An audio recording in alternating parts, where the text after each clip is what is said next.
Ce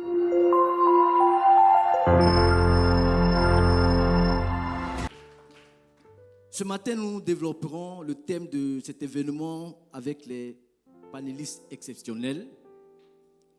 Le thème, je le rappelle, c'est le prototype divin de la famille.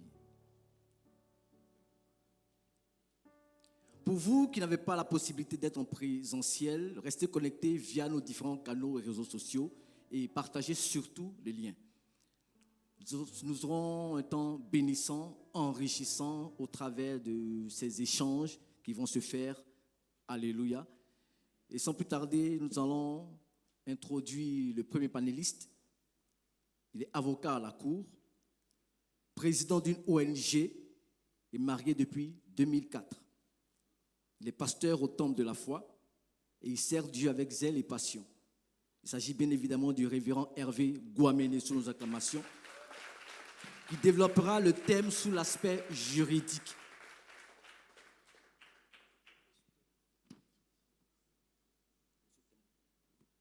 Le sous-thème de Palen, c'est « L'homme est-il encore le chef de la famille ?» Amen. Merci. Donc, la problématique, c'est l'homme est-il encore le chef de famille? Et c'est un questionnement. Je précise que chacun aura au maximum 10 minutes, donc il faut... Et donc, lorsqu'il y a un questionnement, c'est qu'il y a un problème. C'est qu'il y a un doute quelque part. C'est qu'il y a une solution à apporter quelque part. Parce que voyez-vous, jusqu'en 2019, en Côte d'Ivoire, en tout cas, cette question n'aurait pas dû être. Cette question est parce qu'il y a eu une réforme au niveau du droit de la famille, notamment la loi sur le mariage, qui a eu des implications également sur la loi sur la minorité, qui donc nous amène à nous questionner si aujourd'hui encore, est-ce qu'on peut considérer que l'homme est le chef des familles? L'homme est-il encore le chef des familles? J'ai parlé de réforme au niveau du droit de la famille parce que en Côte d'Ivoire, il y a une première loi sur la famille qui date de 1964 et ensuite il y a eu des modifications en 1983. Et dans ces deux lois fondamentales sur le mariage, la version que nous avions et que nous avons eu toujours, c'était que le mari est le chef des familles. Je prendrai le temps de lire les différents articles. Mais à partir de 2019, il y a donc une réforme et la notion de chef de famille a disparu donc de notre loi sur le mariage et notre code de la famille. De sorte qu'aujourd'hui, on considère, en tout cas dans l'entendement général, qu'il n'y a plus de chef de famille. Mais s'il n'y a plus de chef dans la famille, comment on fait? Et comment les problèmes sont réglés?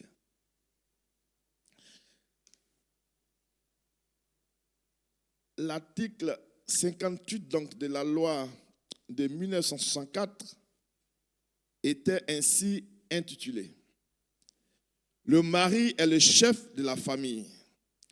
Il exerce cette fonction dans l'intérêt commun du ménage et des enfants. La femme concourt avec le mari à assurer la direction morale et matérielle de la famille, à pourvoir son entretien, à élever les enfants et à préparer leur établissement. La femme remplace le mari dans sa fonction de chef s'il est hors d'état de manifester sa volonté, en raison de son incapacité, de son absence, de son éloignement et de toute autre cause. » Donc, la loi ancienne est claire, pose le principe de ce que le mari est le chef de la famille. Et donc, il y a donc un chef dans la famille. Et ce mari-là, c'est vrai qu'il est le chef, mais il exerçait cette fonction dans l'intérêt commun de toute la famille, dans l'intérêt de la femme, dans l'intérêt des enfants. Et le deuxième alinéa nous montre que la femme concourt, donc la femme vient aider l'homme dans sa fonction de chef. Et puis le troisième alinéa dit que la femme remplace, donc la femme devient le chef par intérim quand le mari est indisponible. Et il y a eu des causes d'indisponibilité. Soit il est malade, soit il est en voyage, soit il est loin. Ça, c'était le principe dans la loi de 64. Dans la loi de 2019, notamment la loi numéro 2019-570 du 26 juin 2019, la notion de chef de famille disparaît. Et l'article 51, donc qui remplace l'article 58 que je viens de lire, est ainsi libellé. La famille est gérée conjointement par les époux dans l'intérêt du ménage et des enfants. Ils assurent ensemble la direction morale et matérielle de la famille, pourvoient l'éducation des enfants et préparent leur avenir. Donc la loi de 2019 supprime la notion de chef. Désormais, il n'y a plus de chef. Et la loi dit que la famille est gérée conjointement par les deux. En un mot, l'époux, le mari et la femme sont désormais sur le même pied d'égalité quant à la prise de décision. Mais la question qu'on a envie de se poser, c'est quand il y a une contrariété de point de vue entre le mari et la femme, comment on fait? Parce que quand il y a le chef, évidemment, la voix du chef est prépondérante. Mais quand il n'y a plus de chef, comment on fait quand il y a une contrariété? Ça, c'est fait pour créer des désordres. C'est comme si on dit, la Côte d'Ivoire est conjointement gérée par tous les Ivoiriens. Donc, il n'y a pas de président. Si on part sur le principe de la liberté entre tous les Ivoiriens, et on est parti de du principe de la liberté entre l'homme et la femme, l'égalité, entre l'homme et la femme, pour dire qu'il n'y a plus de chef. Donc, s'il n'y a plus de chef, comment on règle les problèmes lorsqu'il y a contrariété de point de vue? Lorsque le mari décide que ça, on doit faire A et la femme décide qu'on doit faire B. Comment on règle ça? Deuxième modification majeure, enfin implication de ce qu'il n'y a plus de chef, dans l'article 59 ancien, l'obligation d'assumer les charges du mariage pèse à titre principal sur le mari. Donc ça, c'était la conséquence de ce que le mari était le chef de famille. Il est obligé de fournir à la femme tout ce qui est nécessaire pour les besoins de la vie, selon ses facultés et son état. S'il ne remplit pas cette obligation, il peut y être contraint par justice.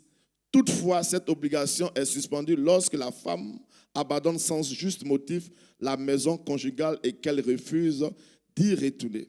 Donc, partant du principe sur la base de la loi de 64 que le mari est le chef de la famille, naturellement, il doit pourvoir à tous les besoins, que la femme travaille ou pas, qu'elle ait un salaire au-dessus de lui ou pas. La charge première lui revient de prendre soin de la famille. Et même plus le dit ici, il doit fournir à la femme tout ce qui est nécessaire pour les besoins de la vie. La loi ne dit pas si elle travaille ou pas, il doit lui fournir tous les besoins. Mais comme il n'y a plus de notion, il n'y a plus de chef, donc évidemment il y a une implication sur le côté prise en charge de la famille. Et donc l'article 52 nouveau dit donc maintenant, les époux contribuent aux charges du ménage à proportion de leurs facultés respectives. Donc désormais le mari n'a plus seul la responsabilité de prendre charge du ménage. Chacun contribue. Et là où c'est intéressant, on dit à proportion de leurs facultés respectives. Donc si la femme gagne 3 fois mieux que son mari, elle doit contribuer 3 fois mieux que son mari aux charges du ménage. Si on veut appliquer à la lettre ce que dit donc la loi. Mais là encore, le frère Ngou va aborder cet aspect. Est-ce que c'est dans l'intérêt d'un homme que sa femme contribue 3 fois mieux que lui dans les charges du ménage? Ça aussi, c'est un autre problème que ça risque de poser dans les familles, parce qu'on connaît le pouvoir de l'argent. Et puis, troisième modification majeure, qui est la conséquence donc de ce qu'il n'y a plus de chef dans la famille, enfin, le mari n'étant plus le chef seul, c'est sur le choix du domicile. L'article 60 dit, le choix de la résidence de la femme appartient au mari. La femme est obligée d'habiter avec lui et il est tenu de la recevoir. Lorsque la résidence fixée par le mari présente pour la femme des dangers d'ordre public, d'ordre physique et d'ordre moral, la femme peut par exception être autorisée à avoir pour elle et ses enfants une autre résidence fixée par le juge. Donc le principe, c'est que c'est le mari qui détermine la résidence de la femme. Donc le mari dit, on doit habiter ici, on y habite. Sauf à prouver que le lieu là, ça présente des dangers physiques et moraux pour la femme et les enfants. En ce moment-là, le juge pourra ordonner au mari de changer de domicile. Mais dans la nouvelle loi de 2019, l'article 56, dit ceci, le domicile de la famille est choisi d'un commun accord par les époux. Donc les deux doivent choisir les époux. Donc si la femme veut habiter à Yopougon, que le mari veut habiter à Benjerville, il y a un problème. Et voilà. Il y a un problème. Désormais, le mari dit non, on habite ici. Et puis après, tu dois démontrer que là, ce n'est pas bon pour toi moralement et physiquement. Mais désormais, même si tu ne prouves rien, on dit non, vous devez être d'accord. Donc le mari doit convaincre la femme. Là aussi, il y a un souci aussi. En cas de désaccord, le domicile de la famille est fixé par le tribunal en tenant compte de l'intérêt de la famille. En fait, on met ici le juge au centre des problèmes des familles. Il n'y a plus aujourd'hui de possibilité ou bien de liberté laissée donc à l'homme de convaincre sa femme sur la question, soit des domiciles, soit de tout ce qu'il y a lieu de faire comme charge ou bien décision à prendre dans le foyer. Et puis, quatrième implication donc de ce que le mari n'est plus le chef de famille, c'est surtout sur la question du droit des enfants. Du droit des enfants. Et avant, il était question de puissance paternelle qui faisait allusion donc au père. Donc quand on parle de paternel, on parle de père. Donc la notion de puissance paternelle disparaît. Désormais, on parle d'autorité parentale. Ça encore, ce n'est pas mauvais de parler d'autorité parentale. Mais c'est sur la question de l'exercice de cette autorité parentale. Dans l'ancienne loi, l'article 6 de la loi sur la minorité, dit que durant le mariage, l'autorité parentale est exercée par le père en sa qualité de chef des familles. Donc, l'autorité parentale sur les enfants, les prises de décision, ou là où l'enfant doit aller à l'école, tout ce qui doit arriver à l'enfant, c'est le père qui avait donc le pouvoir de décider. Avec la nouvelle loi de 2019, parce qu'il y a eu également une autre loi sur la minorité, qui est la conséquence de la loi sur le mariage. Donc, durant le mariage, l'autorité parentale est exercée en commun par les pères et mères, sauf décision contraire. Donc, les pères et mères peuvent arriver, ne pas s'attendre sur l'école que l'enfant doit fréquenter. Avant, le père, en tant que chef, avait une voix prépondérante. Maintenant, il n'y a plus de voix prépondérante. Donc, il faut encore retourner au tribunal. Donc, on met les mariages, les couples, les foyers sous la tutelle des juges. Et ça, c'est très dangereux. Mais, pour terminer, j'espère que je termine maintenant. Pour terminer, la question qu'on a bien envie de se poser, c'est nous, en tant que croyants, nous, en tant qu'enfants de Dieu, qu'est-ce qu'on décide de faire face à cette situation qui fait que le mari n'est plus le chef de famille? J'ai une réponse juridique et puis j'ai peut-être une réponse chrétienne, mais je vais laisser le révérend développer cet aspect. La réponse juridique, c'est vrai qu'il y a des lois, il y a des tests. Mais en droit, on dit que l'accord de volonté, l'accord entre deux parties, est une loi. C'est-à-dire que deux personnes peuvent s'entendre pour dire que nous, c'est vrai que la loi dit ça, mais nous, voilà comment on va se comporter. Et aussi longtemps que l'accord de volonté entre deux personnes n'est pas contraire à l'ordre public, n'est pas contraire à la loi, ça force de loi. Donc pour moi, dans un couple chrétien, dans un couple de croyants, le mari et la femme doivent pouvoir s'entendre et trouver un principe de base pour dire que c'est vrai, la loi dit qu'il n'y a plus de chef, mais nous, on considère que le mari, tu es encore le chef, pour éviter les conflits. Je vous remercie. Gloire à Jésus. Tu peux acclamer mieux que ça. Merci, révérend.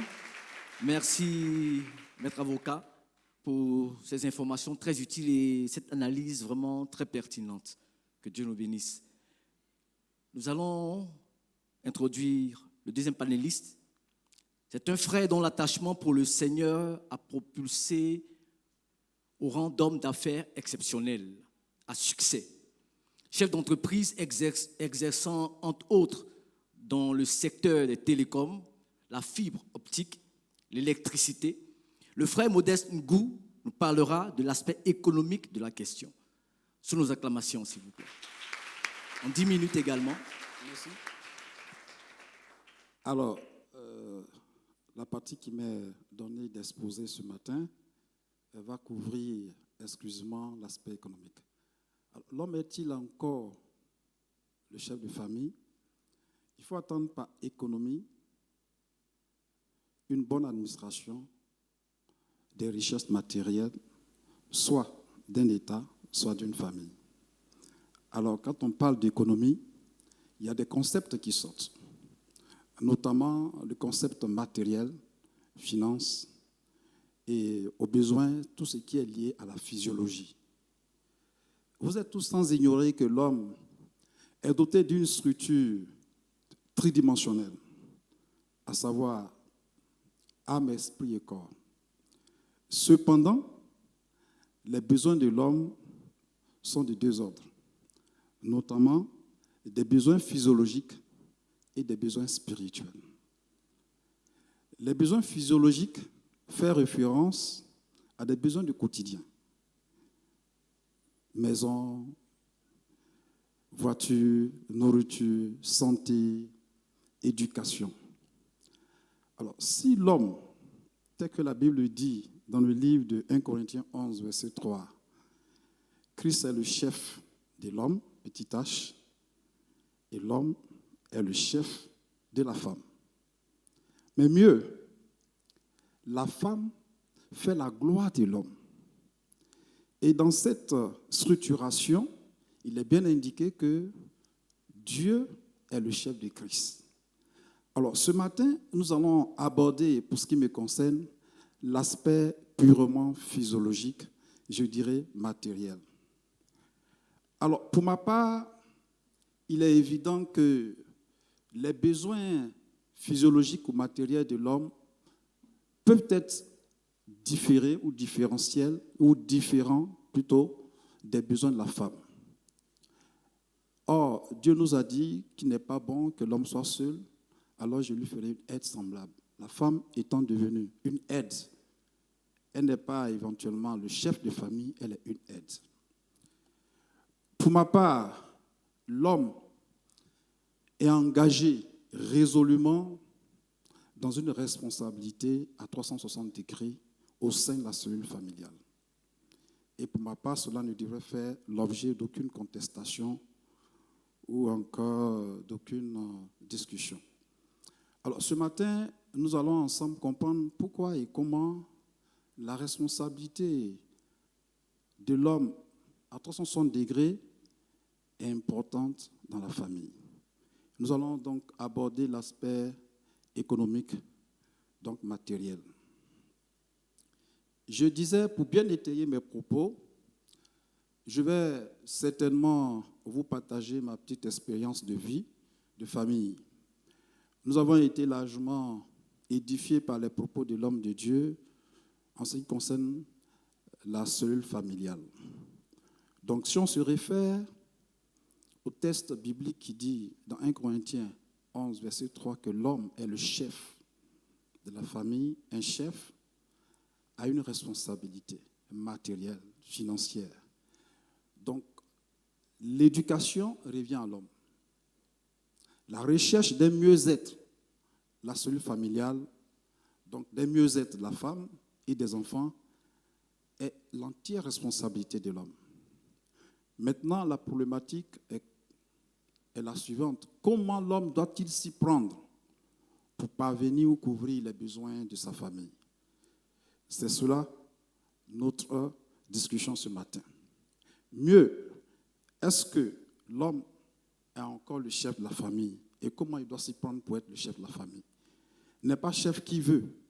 On est chef par la responsabilité qu'on assume, par son engagement entier à pouvoir honorer les engagements, sa résolution à pouvoir honorer les engagements relatifs aux besoins de sa famille. Je vais aller très rapidement parce que le temps qui m'a imparti n'est pas assez contraignant. Alors, je découvre le révérend en 2009 suite à une plateforme intitulée Parole et Pain. Et à partir de ce moment, je le suis ici. En ce moment, j'étais éventuellement responsable dans une société, responsable financier. Donc, je suis diplômé ingénieur des conceptions finance, auditeur. Et à ce sujet, j'ai assumé des responsabilités de responsable financier et directeur financier dans plusieurs structures de la place. Alors, je le rencontre. Je suis impressionné par l'enseignement qu'il porte parce que cela épouse ma pensée et ma vision de vie. Je dis d'abord ma vision de vie. En tant qu'un homme, l'homme doit s'assumer, il doit être en quête permanente d'une recherche ou bien d'une stabilité financière.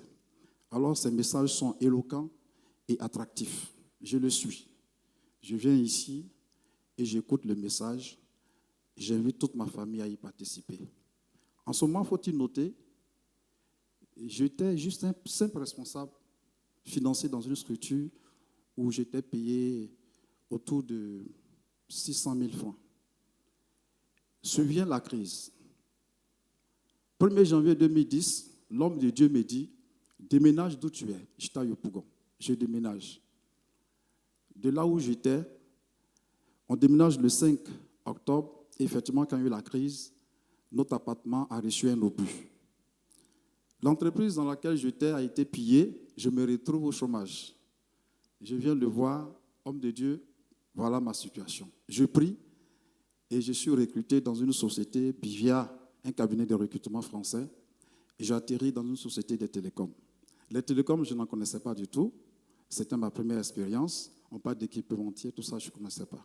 Alors, il vient, il prie pour moi et je suis recruté en tant que directeur financier dans cette société. Chose extraordinaire, c'est que cette entreprise juge opportune de partir parce qu'elle estime que les marges ne sont pas bonnes, l'environnement sécuritaire n'est pas vraiment adéquat. Je trouve là l'opportunité de récupérer cette société. Mais avant, je reçois une parole sur la chair disant, voici un frère qui est dans l'église, Dieu va te permettre de récupérer une société étrangère. J'arrive à la maison, je m'associe à ma femme. Cette parole de connaissance qui vient d'être libérée me concerne entièrement. Nous mettons ensemble, nous prions. La suite, je deviens chef d'entreprise d'une société. Donc, je pars sur les acquis de la société précédente pour développer l'entreprise. Alors, c'est pour vous dire qu'en tant que chef de famille, j'avais un petit salaire. Donc, j'étais dans une quête permanente, vraiment d'améliorer les conditions de vie de ma famille. Et l'homme de Dieu, par sa parole, m'a propulsé ainsi. Après, je développe l'entreprise, j'en crée une succursale à l'extérieur, une autre à l'extérieur. Nous en avons aujourd'hui 5 filiales. Donc, dans cette dynamique, en tant que toujours chef de famille, ma préoccupation, c'est de donner toujours, d'offrir un mieux-être à ma famille.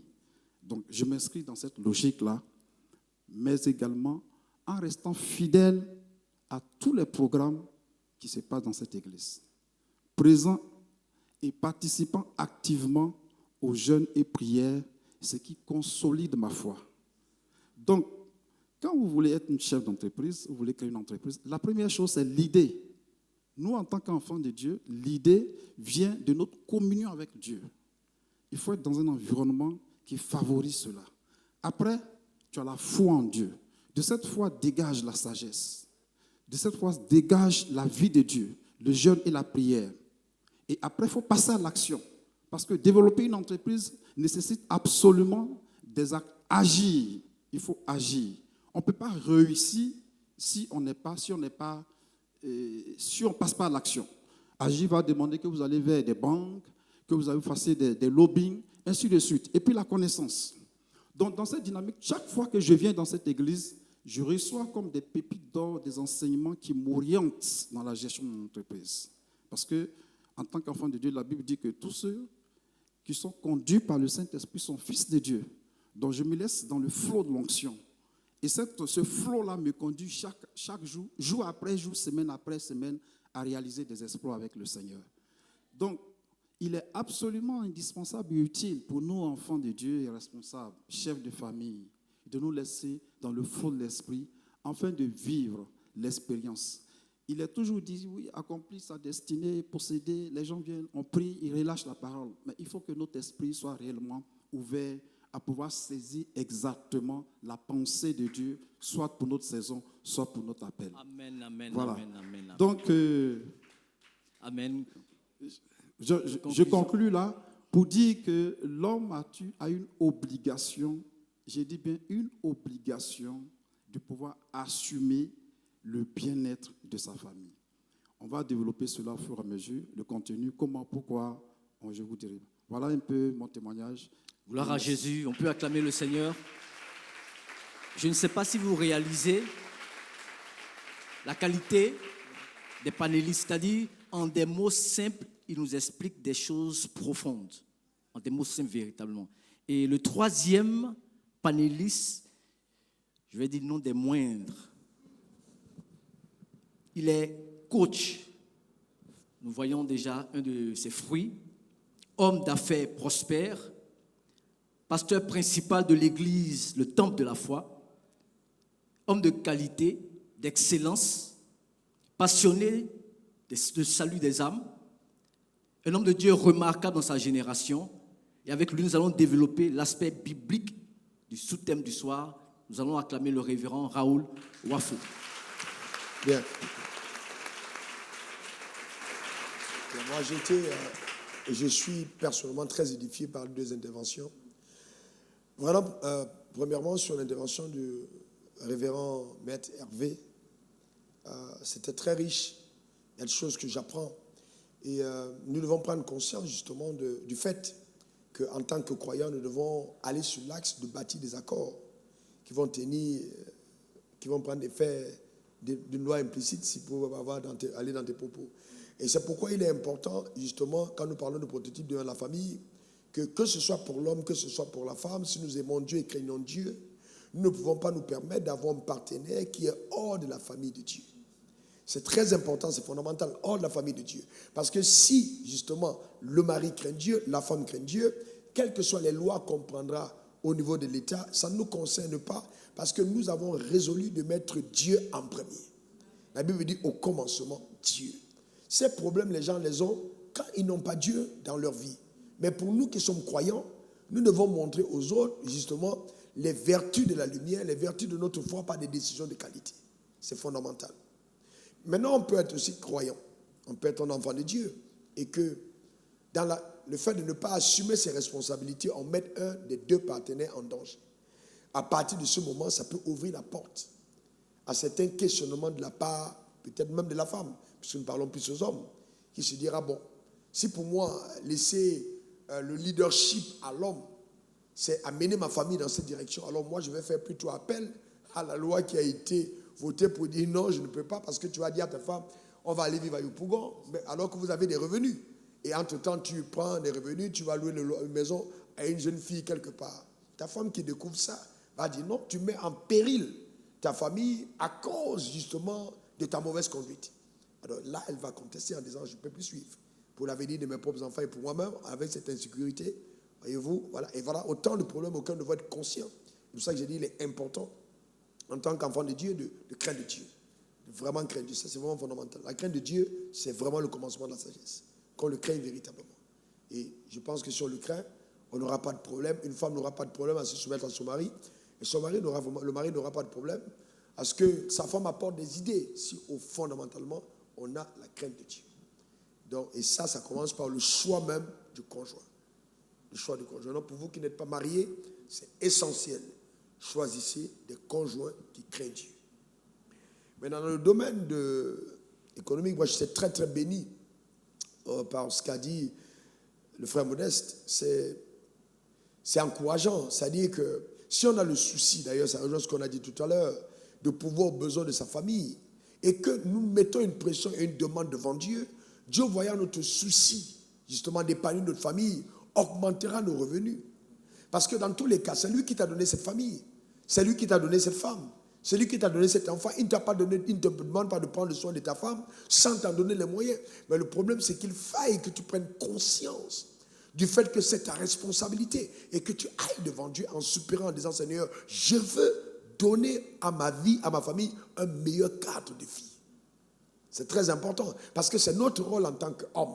Ce n'est pas simplement donner des dîmes à l'église, donner de l'argent au programme, mais c'est offrir un cadre de vie de qualité à sa famille. Ça, c'est important. Et la femme se sent en sécurité quand justement le mari s'engage dans un tel couloir. Quel que soit le secteur de notre appel, ça devrait être notre préoccupation devant Dieu. Seigneur, comment faire pour pouvoir améliorer la vie de famille, c'est-à-dire la sociale de ma famille, pouvoir aux besoins de ma famille, que les enfants soient bien scolarisés, que la femme ait ce qu'il faut pour qu'elle soit épanouie. C'est très important. Si on commence à supplier après ça, comme il a dit tout à l'heure, Dieu nous donnera des idées, il créera des opportunités. La parole de sagesse qu'il a eue n'est pas venue de moi. Une parole de sagesse vient du Saint-Esprit, parce que Dieu avait déjà, au fond, vu la demande de son cœur, et la parole est libérée pour créer l'atmosphère qu'il faut pour que cet événement préparé dans le ciel se réalise. Mais combien de chefs de famille passent à côté des ressources de la famille parce qu'ils ne sont pas diligents, parce qu'ils ne sont pas travailleurs, parce que justement ils s'arrêtent à la prière et n'associent pas à la prière l'action conséquente. Donc, c'est important que nous les hommes, nous comprenons que nous sommes des bâtisseurs. C'est nous qui devons bâtir et que nous devons prendre notre rôle de bâtisseur, de construire. Et Dieu va nous assister. Parce qu'il ne peut pas nous l'avoir demandé sans nous accorder les moyens.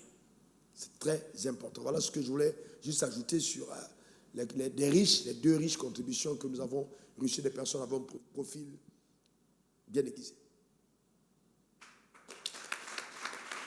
Gloire à Dieu. Après ces 3 interventions, y a-t-il des questions? C'est tellement que oui. Un micro, s'il vous plaît. Donc, nous aurons 30 minutes pour les questions-réponses. 26 minutes, finalement, pour les questions-réponses. Voici. Vous tenez debout, vous vous présentez et puis vous posez vos questions, s'il vous plaît. Je suis le frère Badé. Alors, je voudrais demander au révérend qu'au regard de ce qu'il vient de nous dire, est-ce qu'au sortir d'ici, je peux affirmer que je dois reposer sur...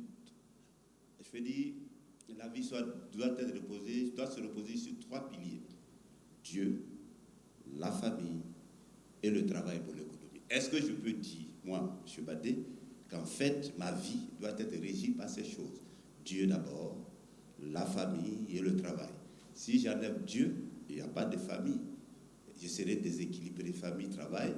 S'il y a Dieu, qu'il y a famille, que je ne me lève pas, je ne me décide pas pour aller travailler, il n'y a pas d'action, on est aussi déséquilibré. Est-ce que je peux le dire ou est-ce que je me trompe? Première question.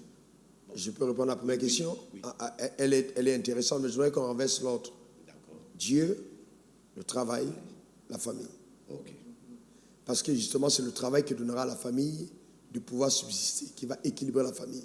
Celui qui n'a pas de travail, justement, est indigne d'être au-devant d'une famille. Ça, c'est justement parce qu'on a un travail, on a une source de revenus qu'on peut être responsabilisé sur une famille. Donc, si je n'ai pas de travail, je ne dois pas avoir de famille.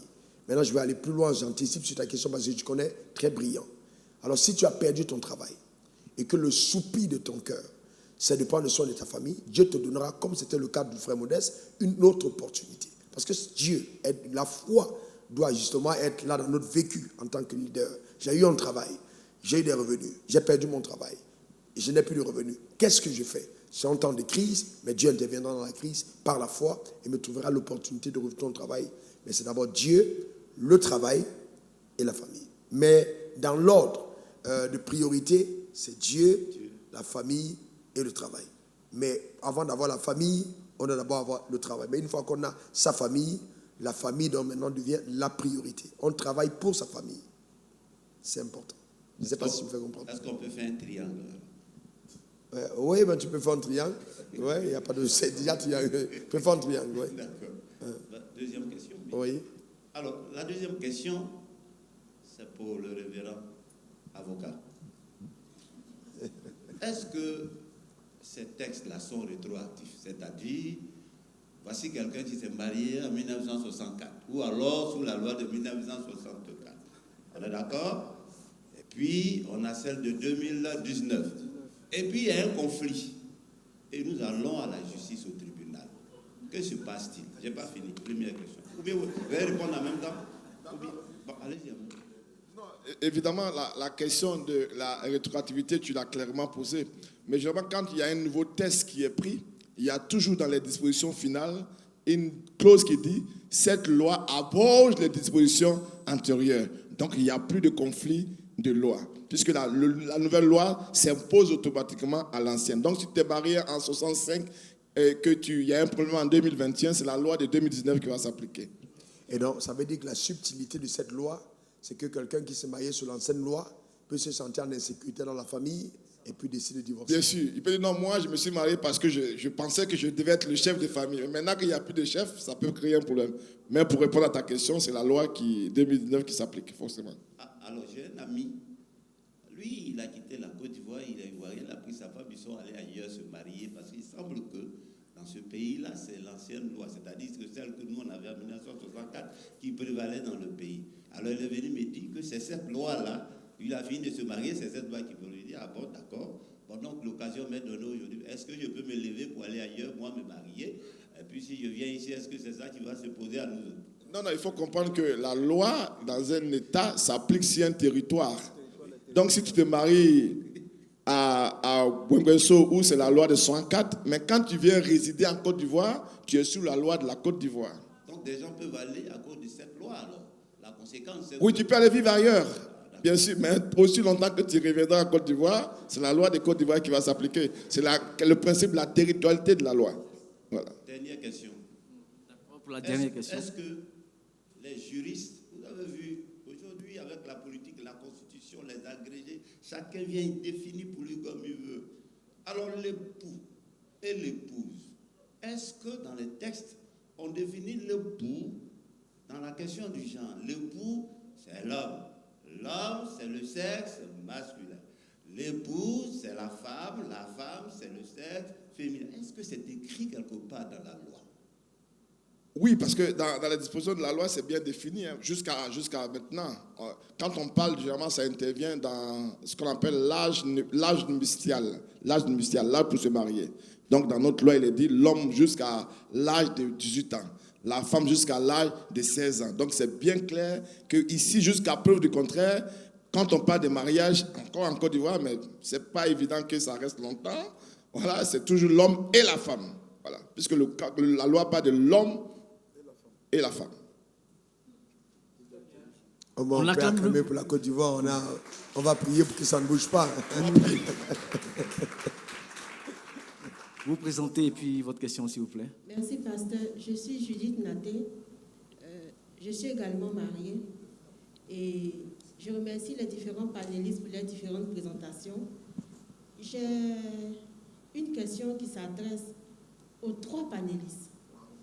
Chacun, selon son domaine, voudra bien me donner une réponse. De quoi s'agit-il? Je sais, à vous avoir fréquenté pratiquement depuis plus de 10 ans, je sais que vous êtes chacun de vous ici des hommes battants, des hommes qui ont envie de faire plaisir à leur famille, des hommes qui ont envie de faire plaisir à leur communauté et surtout des hommes qui ont envie de faire plaisir à Dieu. Je dis plaisir parce qu'ils ont un cœur qui bat également pour Dieu. Et vous 3 ici assis, je dirais en griffe, vous êtes à l'abri du besoin. Vous mangez, vous subvenez à vos besoins ainsi qu'à ceux de vos familles.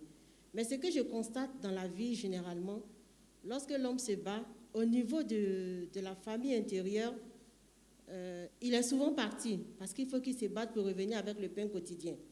Et lorsqu'il arrive quand même à une certaine aisance, c'est difficile la gestion à l'intérieur de la famille. J'aimerais demander à chacun de vous, par rapport à votre expérience, comment vous y prenez? Le chef d'entreprise, du lundi au dimanche, quel moment, comment il s'y prend pour la gestion interne pour sa famille? L'homme de Dieu, comment il s'y prend pour la gestion interne pour sa famille?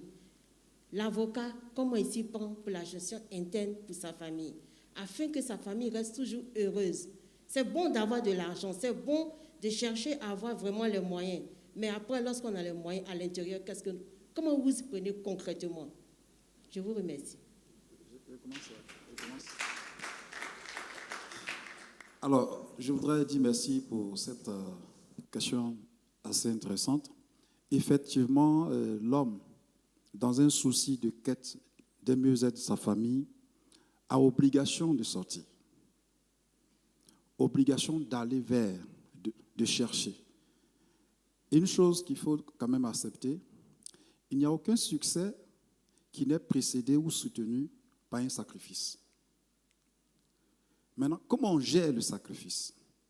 Il ne faut pas que le sacrifice vienne impacter, ce qu'on appelle sacrifice, vienne impacter négativement la cellule familiale. Pour ce fait, il y a une organisation structurelle qui s'impose à soi et au sein de la famille. Même en entreprise, pendant que je suis en train de discuter avec vous, mes éléments sont en train de chercher des millions, voire des centaines, voire des milliards. Parce que l'entreprise est structurée. Donc, dans son organisation, au sein de la famille, c'est là vient le concept d'aide. C'est là intervient pour ma part le concept d'aide. Quand Dieu dit « je te ferai une aide semblable », c'est pour justement supporter tes manquements. En tant que chef d'entreprise, je suis amené à voyager constamment. Souvent, il m'arrive de rester au bureau jusqu'à 22 heures. De ce fait, j'essaie de confier des responsabilités à ma femme. Avant, j'allais moi-même au supermarché parce que je voulais gérer la popote familiale de façon très minutieuse. Je m'efforçais moi-même à aller faire du shopping parce que tout était calculé. Ouais, quand il n'y en a pas là, on calcule tout. Au millimètre près. Tu sais ce que tu dois mettre peut-être dans les charges fixes, ce qui doit couvrir la santé, ce qui doit... À partir d'un moment, plus tu montes en responsabilité, plus tu dois t'imposer de pouvoir déléguer une partie de ta responsabilité. Et c'est à cela que la femme devient une aide importante au sein de la famille. Pendant que j'y vais, tu composes avec elle. Vous organisez le suivi des enfants, la gestion interne, le paiement des factures et même les investissements. Elle peut suivre. Vous voyez? Donc je pense que tout part d'une organisation. C'est pour cela qu'il y a un philosophe qui a dit « La discipline est la mère de la réussite ». Donc, il faut être discipliné au sein de la cellule familiale. Même nous-mêmes, nous avons besoin d'être disciplinés. J'ai quelques éléments qui sont venus ici avec moi. Ils savent comment je suis très structuré au sein de ma société. Cette structuration-là, je l'impose au sein de ma famille, afin que la famille soit stable. Parce qu'on travaille pour elle, on se bat pour elle. Et la stabilité de la famille impacte même la stabilité de l'entreprise. Mieux vous êtes stable à la maison, plus vous êtes performant en entreprise. Merci. Hervé. Donc, je vais y aller rapidement, mais je veux peut-être, pour clarifier définitivement, situer notre frère Baldé sur sa question, est-ce que la loi est claire sur l'homme et la femme dans le mariage? Oui, l'article 1er de la loi de 2019 est clair. Le mariage est l'union d'un homme et d'une femme célébrée devant l'officier de l'état civil. Donc, c'est clair. Dans notre code, le mariage, union d'une femme et d'un homme. Abordant la préoccupation de Mme Naté, évidemment, c'est une question importante. Comment l'avocat se prend-il pour gérer au mieux sa famille, n'est-ce pas? Oui, c'est vrai que l'avocature, c'est un peu un sacerdoce, parce que l'avocat vient étymologiquement de advocatus, c'est-à-dire appeler auprès d'eux. Donc l'avocat est appelé auprès d'eux. Donc l'avocat est appelé à partir très souvent appelé au téléphone, et à un certain moment, pour mieux gérer sa famille, l'avocat doit pouvoir communiquer avec sa famille sur les implications de sa fonction. Expliquer à son épouse, expliquer à ses enfants, voici le métier que je fais, voici les implications, je suis obligé de partir souvent, même à des heures indues, je suis obligé de recevoir des appels téléphoniques, même à des heures indues. Moi, en tant qu'avocat, maintenant, de plus en plus, je commence à mettre des limites. Au départ, puisque je commence, c'est vrai que je suis apparemment jeune, mais je commence quand même à avoir de l'expérience dans le métier. Donc maintenant, au début, je ne fermais pas mon téléphone. C'était ouvert à tout le monde pour appeler.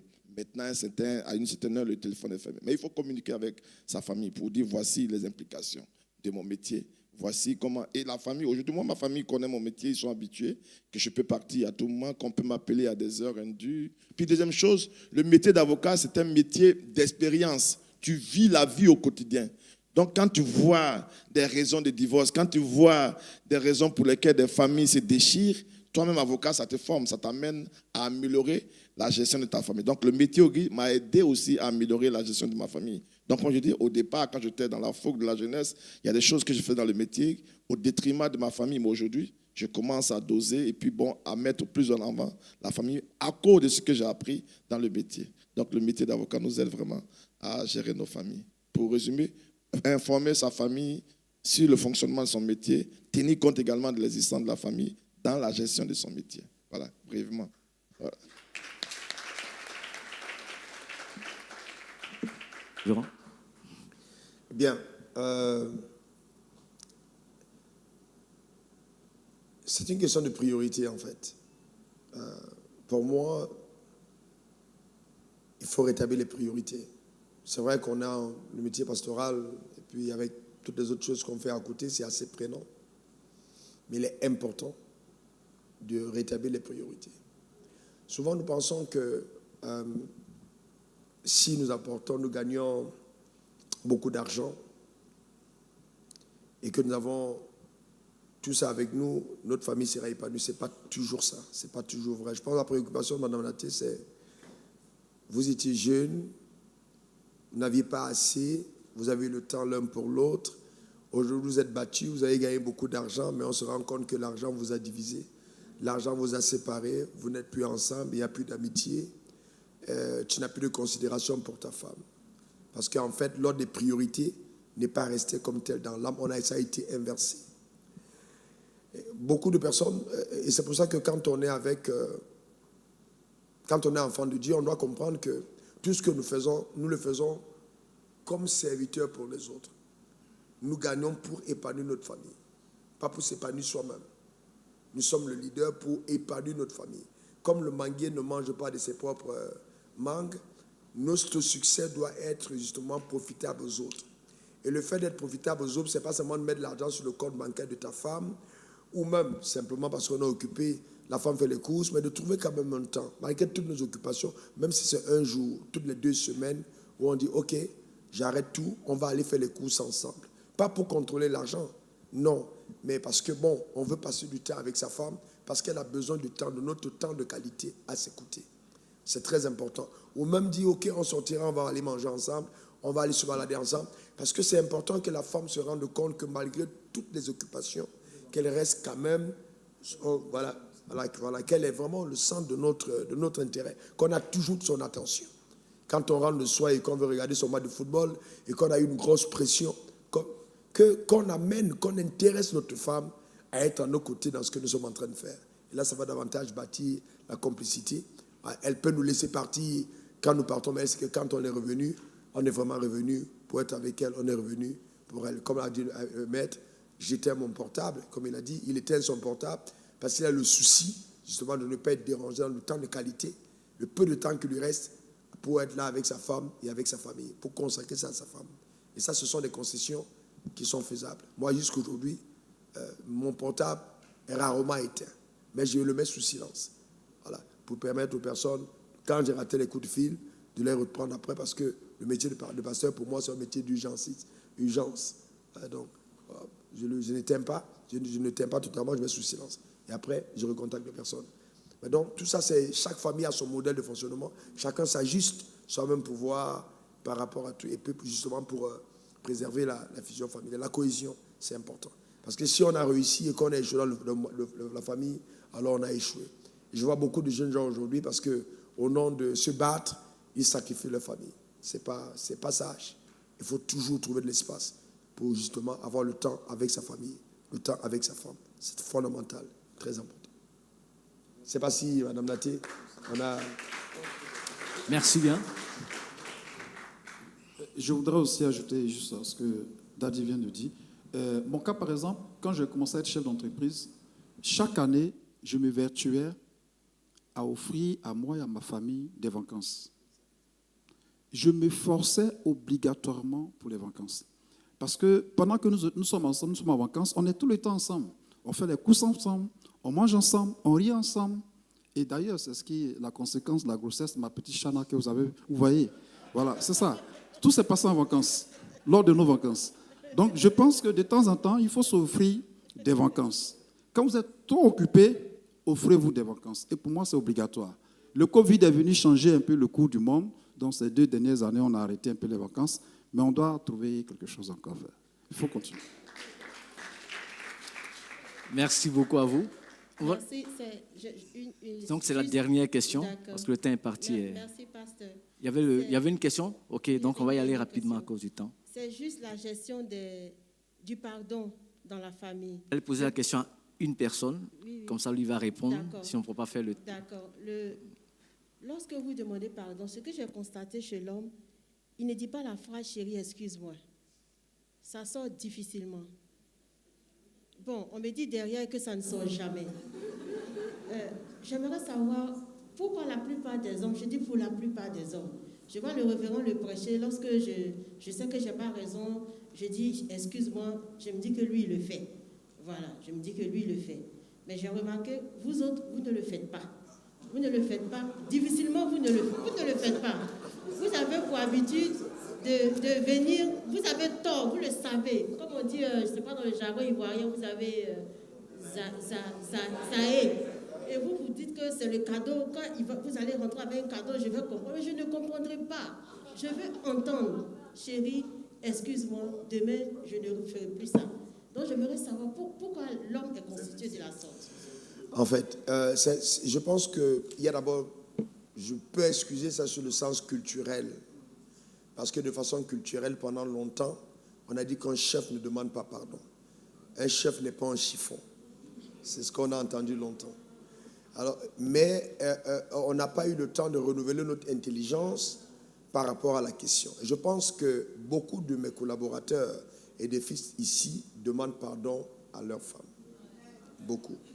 Parce que je le dis régulièrement, parce que moi-même je le fais. Et je ne le fais pas seulement à ma femme, je le fais à mes collaborateurs. Si j'ai fauté contre Hervé, je l'appelle, je dis excuse-moi, pardonne-moi. Je le fais même à mes collaborateurs, à mes assistants, à mes assistantes. Je n'ai pas de problème avec ça. Parce que sans repentance, il n'y a pas de croissance. Et j'ai intégré le fait que je vais aller à la perfection, donc je commettrai des erreurs. Et si j'ai commis une erreur, je vais m'excuser. Parce que mon désir n'est pas de faire mal. Donc je pense que c'est juste une question de rééducation. Ça tombe bien, je vais encore réinsister dans les messages. Afin que justement tout le monde intègre. Il faut bien qu'on intègre que demander pardon, c'est un acte élevé. C'est un acte de maturité. Il n'y a que des grands leaders qui savent s'excuser. Voilà, c'est un acte de maturité. Nous allons prendre la dernière question. Ok, merci beaucoup. Deux autres questions. Deux autres questions. Très bien. Allons-y. Merci. Vous présentez, s'il vous plaît. Je m'appelle Bomba Youssouf. Je suis marié, père de 4 enfants. J'ai 3 questions, 2 à Maître Hervé, pas au pasteur Hervé. Et puis une autre question au papa Wafo.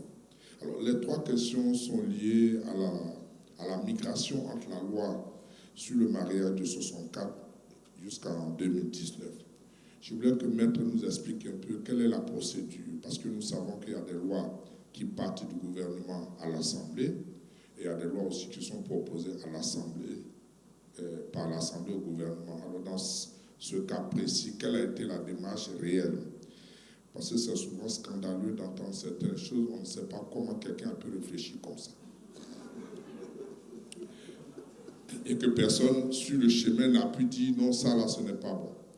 Je voulais demander à papa, est-ce que, peut-être pas de façon officielle, mais est-ce que les hommes de Dieu ont été consultés dans le cadre d'une telle adoption? Parce que, bon, je ne pense pas que les gens aient contacté tout le monde, mais est-ce que pour ce qui est de l'importance des hommes de religieux dans une telle situation, vous avez été directement ou indirectement consulté? Voilà, c'est ce que je voulais poser, les 2 questions à Maître Hervé et à Papa Wafo. Merci.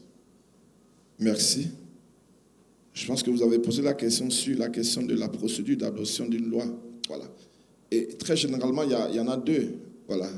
Le premier, c'est le projet de loi qui émane donc du gouvernement. Le gouvernement se réunit, ils adoptent une loi, ils envoient à l'Assemblée pour l'adoption. Et puis deuxièmement, il y a la proposition de loi qui vient des députés. Et les députés, dans leur bon fonctionnement, sont censés, chacun, voilà pourquoi on élit les députés par circonscription, prendre les préoccupations de chaque département, de chaque région, et puis faire des propositions de loi. Ça, c'est le fonctionnement normal. Malheureusement, dans nos États africains, c'est rare d'avoir des lois initiées par des députés. Parce que la majorité, je ne fais pas de critiques pour le faire, la majorité de nos députés, lorsqu'ils vont à la députation, ce n'est pas parce qu'ils ont conscience de la volonté de susciter des lois pour améliorer la vie en société, mais c'est parce que, un, ils veulent se faire une place, deux, ils veulent se faire un nom, trois, ils veulent se faire connaître. Donc, les députés, 90%, ils vont pas parce qu'ils ont envie d'améliorer la vie du quotidien par des lois qu'ils vont proposer. Donc, en Côte d'Ivoire, pratiquement 99,99% des lois émanent du gouvernement. Nos députés ne font jamais de propositions. Et c'est dommage. L'autre question que vous avez posée, comment est-ce que cette loi a pu bien passer?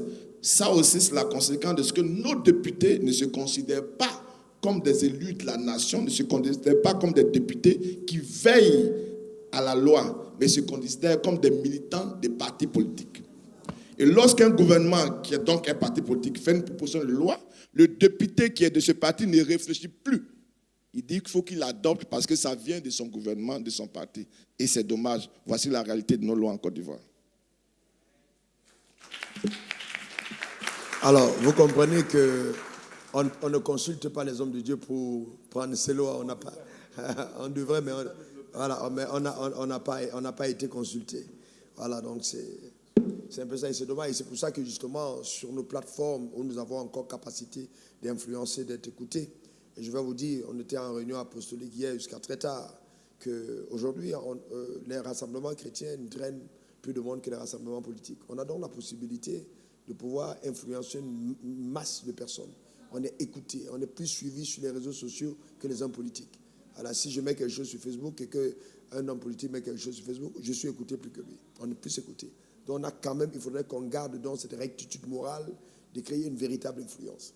Et puis ensuite, qu'on pense vraiment dans nos discours, dans la prochaine génération, à infiltrer les secteurs de décision, afin qu'on ait une nouvelle génération de députés qui soient conscients des responsabilités qui sont les leurs, qui vont en mission au Parlement, qui ne sont pas simplement des personnes qui y vont juste pour manger et boire, mais qui se considèrent comme des ambassadeurs de Dieu à l'Assemblée nationale. Là, ça va jouer. Oui, ma soeur. Bon. Il y a une question. Non, c'est plutôt le révérend Coran qui voulait poser. Allons-y. OK. Sans souci. Pour la question, s'il vous plaît. Ma question est la suivante. Je suis le révérend Franck, pasteur Coran. J'aimerais savoir quelque chose par rapport à ce que Maître Hervé a dit par rapport à la loi sur le mariage, la nouvelle loi sur le mariage. Dans les éléments qu'il a eu à énoncer, on réalise que beaucoup de choses sont contraires à ce que la Bible nous dit. Moi, j'ai un peu une petite inquiétude et j'aimerais que le Maître Hervé et aussi le révérend nous éclaircissent. Parce que je réalise là, c'est vrai que nous sommes enfants de Dieu, on est régis par la parole de Dieu, mais nous sommes dans une société. Et la société a ces lois qu'on doit appliquer. Et malheureusement, par rapport à ce qu'il dit par rapport au mariage, j'ai comme l'impression que la société même met en avant sa loi et au détriment de la loi que Dieu a donnée par rapport à la famille. Face à cela, si un conjoint, un mari ou une femme un peu bizarre se lève pour s'appuyer sur les articles pour aller porter plainte ou parler mal de son conjoint, ça peut créer des problèmes au couple, s'appuyant sur la loi. Par exemple, un mari se lève et il dit, bon, moi je veux ça, je veux qu'on fasse ça. Et s'appuyant sur la loi, et il va voir les juges, même si nous, on a une loi qu'on applique par rapport à la parole de Dieu, mais à cause de ce qu'il allait porter plainte, la loi que les juges vont donner va s'appliquer immédiatement au couple, qu'ils le veuillent ou qu'ils ne le veuillent pas. Dans ce cas d'espèce-là, par mesure de prudence, qu'est-ce que nous, en tant qu'enfants de Dieu, on doit faire, sachant que le diable nous attaque, pour ne pas qu'un conjoint soit infiltré pour créer la zizanie dans nos vies? Bien, j'ai répondu à la question au départ, révérend Franck. J'ai dit qu'il était important de faire attention au choix du conjoint. Et il faut faire très attention parce que et c'est pour ça qu'il faut prier. Et quand on a choisi un conjoint, continuer de s'alimenter de la parole de Dieu et de préserver notre foi. C'est très, très, très important. Maintenant, il faut aussi qu'on comprenne ceci, c'est ce qu'on ne dit pas et que je vais nous dire. C'est que si l'autorité, qui est le chef de l'État ou le Parlement prend une décision qui est contraire à la décision que Dieu a prise, Dieu attend de nous que nous appliquions sa décision. C'est-à-dire que si aujourd'hui le chef d'État dit tous les Ivoiriens doivent avoir 6 femmes, alors nous ne devons pas, nous, en tant que croyants, nous allons dire, nous, notre foi, nous n'allons pas prendre 6 femmes. Et c'est là justement nous devons porter notre croix et suivre le Seigneur. Celui qui veut vivre pieusement en Christ sera persécuté. Donc pour notre foi, à des moments, nous devons être prêts à être persécutés par la société. Nous sommes dans le monde, mais nous ne sommes pas du monde. Et ça, nous devons être donc radicaux sur notre détermination à vivre sur les principes de la parole de Dieu. C'est fondamental. Très bien, merci à vous. Allons-y pour la question, oui. On va y aller, comme il a déjà le micro, allez-y. Apportez-lui le micro à la dame. Allons-y, pour vous présenter, s'il vous plaît. Bonjour, pasteur, bonjour, révérend. Je suis le frère Étienne. Je suis étudiant en master de droit privé, des affaires et des fiscalités. Ma question est la suivante. En fait, étant jeune, nous avons beaucoup d'ambition et nous avons aussi le souci de pouvoir fonder une famille, de pouvoir pourvoir aussi aux besoins de la famille. Et étant jeune chrétien, ma question est la suivante, c'est comment faire non seulement pour maximiser son profil, c'est-à-dire reconnaître les voies du Seigneur pour rentrer pleinement dans sa destinée, pour pouvoir pleinement pourvoir aux besoins de sa famille, tout en gardant la voie du Seigneur, en fait, tout en restant dans le Seigneur, en fait. C'est la question que j'avais à poser, en fait. Comme a dit le frère Modeste tout à l'heure, il faut t'attacher à Dieu. Il a dit les choses d'entreprise, je continue de venir à l'église, je fais le temps de jeûne, j'écoute le Seigneur. Donc si tu as une communion avec Dieu dans la parole, tu viens au culte, tu écoutes des messages, et que tu mets en application seulement ce que la parole de Dieu te demande dans la vie de tous les jours, de ne pas mentir, de ne pas voler, de ne pas tricher à l'école. Dans cette communion avec Dieu, Dieu va te montrer le chemin. Tu vas voir qu'à ta communion de sincérité, Dieu va te montrer le chemin en ce qui concerne ton parcours. Voilà, ce sera simple. Tu vas écouter sa voix et tu le suivras. Tu ne vas pas être anxieux. La première préoccupation pour toi aujourd'hui, c'est de vivre pour Dieu purement et entièrement. Consacré à Dieu et résolu. Maintenant, si tu commences en tant qu'étudiant à te compromettre, à vivre une vie qui n'est pas une vie de sanctification, une vie abandonnant entre les mains de Dieu, tu auras beaucoup de problèmes sur le chemin de ta marche. Beaucoup de problèmes parce que ces choses vont venir brouiller ta sensibilité spirituelle et t'empêcher d'écouter Dieu te parler distinctement. Parce que le Saint-Esprit, c'est Saint-Esprit. Donc si déjà il n'y a pas une vie saine, alors de sainteté, ce sera difficile de voir capter la fréquence de sa voix. Donc ne t'inquiète pas. Si tu aimes le Seigneur, il conduira tes pas. Ne sois pas anxieux. Au temps convenable, il te montrera ce qu'il faut. Okay. Merci. La dernière personne. Je suis Madame Boumbia. Je bénis Dieu pour ce moment. J'ai 2 questions. La première question est adressée à l'avocat.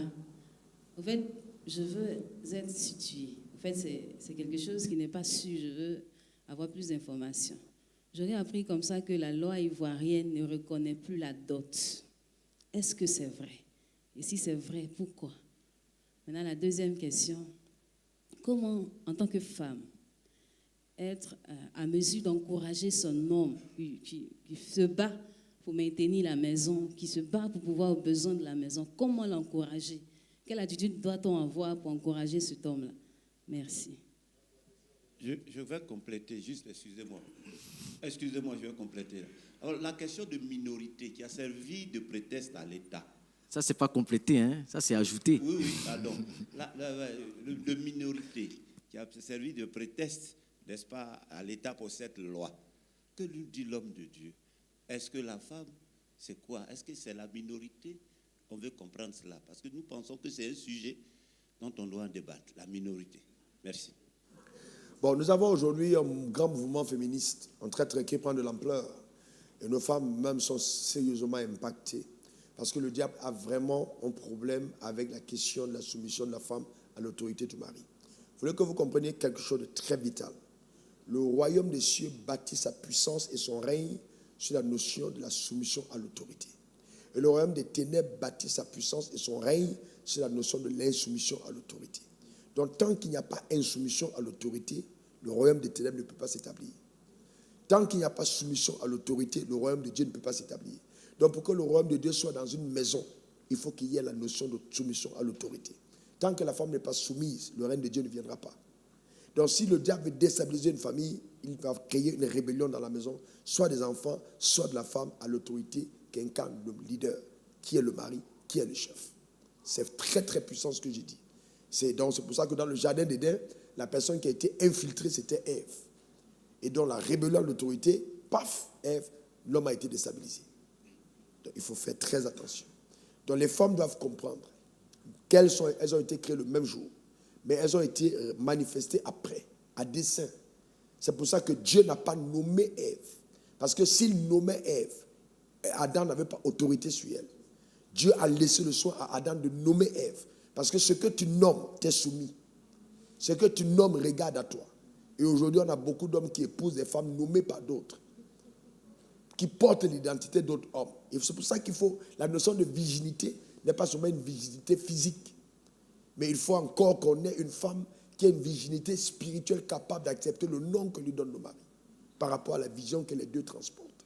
Et ça, c'est davantage rare, très très rare. Parce que la femme cherche juste un homme avec lequel elle va être, mais elle a porté de plusieurs noms avant. Et quand elle est venue à l'église, elle n'a pas enlevé ses anciens noms, c'est resté dans l'âme. Donc elle est d'abord mariée avant de se marier. Et donc elle est dans un mouvement de polyandrie de l'âme. Et ça, c'est très profond. C'est très très profond ce que je dis. Donc, et là, ça crée des problèmes. Donc la femme doit comprendre, la femme n'est pas, se soumettre n'est pas une faiblesse pour la femme, c'est une force. Vous allez vous rendre compte qu'une femme qui est soumise à son mari gagne son mari. Et une femme qui est soumise à son mari finit par avoir de l'influence sur son mari. D'ailleurs, la ruse des femmes, manipulées par Satan, c'est de justement te donner l'impression de la soumission pour prendre le contrôle de ton leadership. Donc, il faut faire. Donc, c'est pas la minorité, ce n'est qu'un prétexte. Nous, 1 plus 1 égale 1 avec Dieu. Donc, la femme, ce n'est pas une question d'égalité, c'est une question de complémentarité. La femme est complémentaire à l'homme, elle ne doit jamais chercher l'égalité. Je vais plus loin, et ça peut être choquant pour les femmes. Quand vous mettez une femme en position de leadership, très peu de femmes réussissent à prendre le contrôle. Moi, je suis de ceux qui pensent. Une femme peut diriger une nation, mais à un certain moment, la question d'émotion va toujours amener un leadership féminin une certaine infirmité. Faire l'équilibre entre la gestion de ses responsabilités à la tête et retrouver la soumission dans le ménage, c'est souvent très complexe. Très, très, très difficile. Très, très, très difficile. Parce qu'au départ, Dieu n'a pas voulu que les choses soient ainsi. Dans la dégradation sociétale, on assiste à ces schémas. Comment faire? Ça demande un sérieux problème. C'est pourquoi, pour épouser une femme, rechercher la compatibilité. On doit être compatible. Tu ne peux pas, toi, dire, je suis un ouvrier, je prends une femme chef d'entreprise. Elle va faire tout son effort qu'elle veut pour se soumettre à toi. À un certain moment, l'incompatibilité va réveiller le fait qu'il y a un problème qui n'a pas au départ été recherché. Je lui ferai une aide semblable. La notion de semblable doit intervenir dans le choix. C'est pour ça qu'on peut avoir le héron, mais le héron ne va pas épouser le pigeon alors qu'ils sont tous des oiseaux. Il faut donc à ce moment-là rechercher l'aide qui te ressemble, qui a ton plumage. Et si ensemble, vous changez de plumage, vous évoluez ensemble. C'est très important. Donc arrêtons les calculs malsains qui peuvent détruire et fragiliser notre équilibre dans la famille. C'est vraiment fondamental. Comment une femme peut aider son mari? Une femme doit épouser sa vision. Une femme doit comprendre où il va. Et même, la femme peut être dans la dynamique de productivité financière, mais sous le leadership et l'impulsion du mari. Le mari peut avoir une vision d'entreprise, et c'est la femme qui est chef d'entreprise. Mais initialement, l'idée, l'impulsion est donnée par l'homme. Le fait de l'implémentation, la gestion peut être faite par la femme.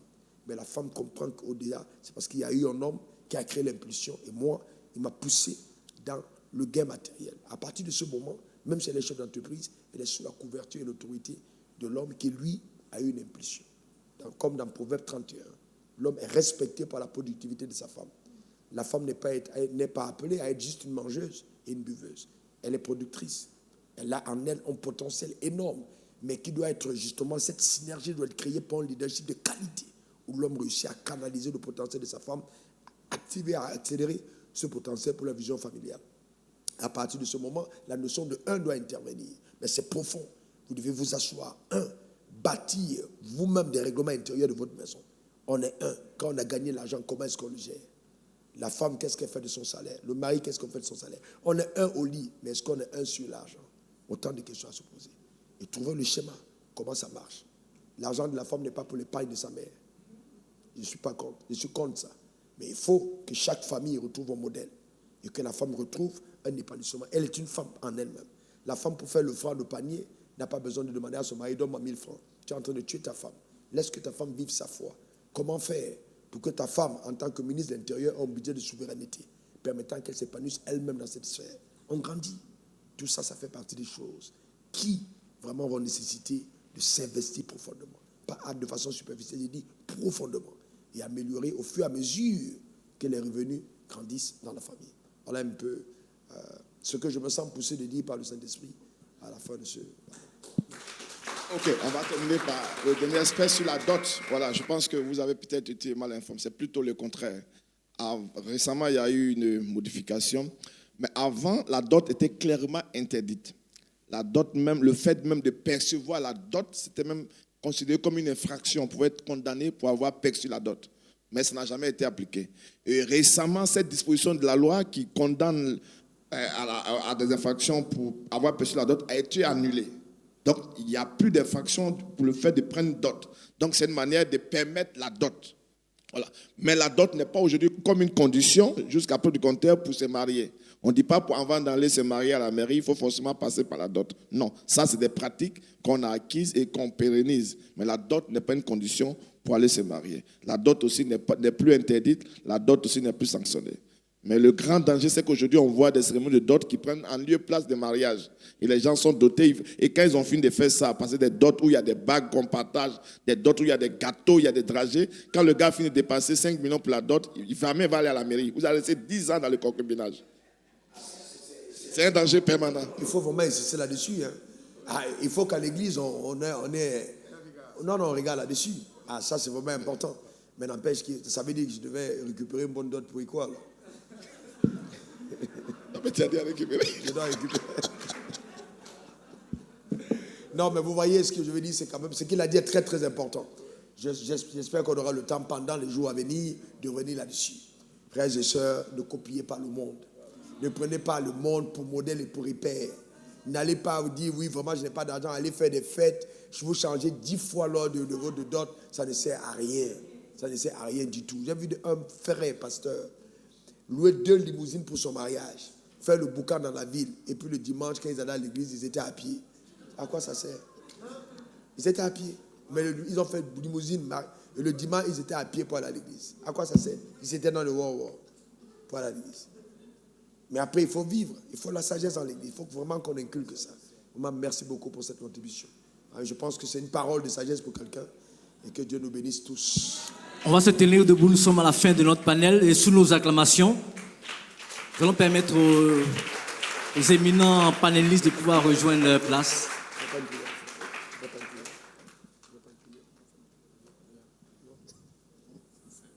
Nous allons prier. Seigneur, nous te bénissons pour ce moment glorieux d'échange. Merci pour ce peu de connaissances que nous avons pu partager. Que tu puisses toi-même, par ton Saint-Esprit, amplifier ces choses dans nos cœurs et que chacun puisse comprendre que Dieu reste la priorité de toutes choses et que Dieu est en premier dans tout ce que nous faisons. Au nom de Jésus, nous avons prié. Amen. Amen.